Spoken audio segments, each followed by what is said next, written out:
Welcome back to my channel. In this video I will show you how to turn off mouse acceleration in Windows 11. So let's get started. So firstly press Windows plus I to open settings.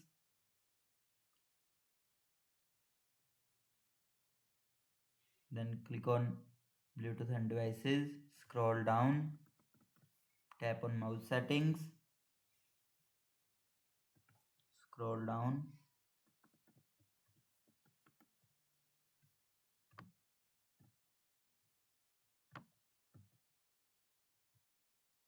Scroll down. Here you will see additional mouse setting. Click on additional mouse setting.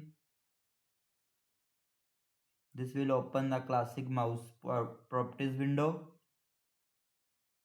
Now switch to pointer option tab. Here uncheck the option enhance pointer precision.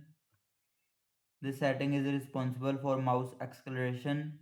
Click apply, then OK. Now move your mouse around to feel the difference.